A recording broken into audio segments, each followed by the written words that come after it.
Team India wicket keeper Ishan Kishan దూకుడు కాస్త తగ్గినట్టుంది. Central contract ఉన్న ఆటగాళ్లు జాతీయ జట్టులోకి తిరిగి రావాలంటే దేశవాళీ టోర్నీలో తప్పక ఆడాలని బీసీసీఐ వార్నింగ్ ఇచ్చిన నేపథ్యంలో ఈ వారంలో రాజస్థాన్తో జరిగే జార్ఖండ్ చివరి రంజీ లీగ్ గేమ్లో ఇషాన్ ఆడనున్నాడని తెలుస్తుంది. 2023 డిసెంబర్ నుంచి ఇషాన్ కిషాన్ భారత జట్టుకు దూరంగా ఉంటున్నాడు. ఈ ఏడాది ఆరంభంలో దక్షిణాఫ్రికా పర్యటనకు వెళ్లిన ఇషాన్ వ్యక్తిగత కారణాలతో సిరీస్ ఆరంభానికి ముందే స్వదేశానికి వచ్చాడు.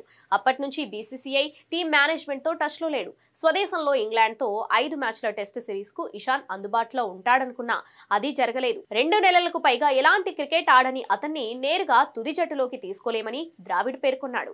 ఇషాన్ కిషాన్ ఖచ్చితంగా రంజీ ట్రోఫీ 2024లో ఆడాల్సిందే అని భారత హెడ్ కోచ్ రాహుల్ ద్రవిడ్ స్పష్టం చేశాడు. అయితే కిషన్ మాత్రం రాహుల్ వ్యాఖ్యలను పరిగణలోకి తీసుకోకుండా బరోడాలో ముంబై ఇండియన్స్ ఆటగాళ్లతో కలిసి ఐపీఎల్ 2024 కోసం ప్రాక్టీస్ చేస్తున్నాడు. జార్ఖండ్ తరపున రంజీ ట్రోఫీ 2024లో బరిలో దిగే అవకాశం ఉన్న ఇషాన్ ఐపీఎల్ కోసం సన్నద్ధమవుతున్నాడు. దీంతో ఇషాన్ ప్రవర్తనపై బీసీసీఐ సీరియస్ అయింది. సెంట్రల్ కాంట్రాక్ట్ కలిగిన ప్లేయర్స్ జాతీయ జట్టులోకి తిరిగి రావాలంటే దేశవాళీ టోర్నీలో ఆడాలని తప్పనిసరి చేసింది.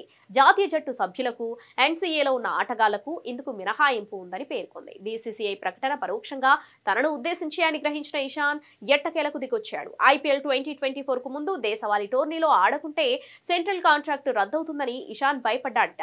దీంతో ఐపీఎల్ 2024 ప్రాక్టీస్ ను పక్కన పెట్టి ఈ నెల 16 నుంచి రాజస్థాన్ తో జరిగే జార్ఖండ్ చివరి రంజీ ట్రోఫీ లీగ్ గేమ్ లో ఆడాలని నిర్ణయించుకున్నాడట. త్వరలో ప్రారంభం కానున్న డీవై పాటిల్ టోర్నీలో కూడా బరిలోకి దిగుతాడట. ఈ విషయాన్ని ఇషాన్ స్వయంగా చెప్పనప్పటికీ అతని సన్నిహితులు మీడియాతో చెప్పినట్లు సమాచారం.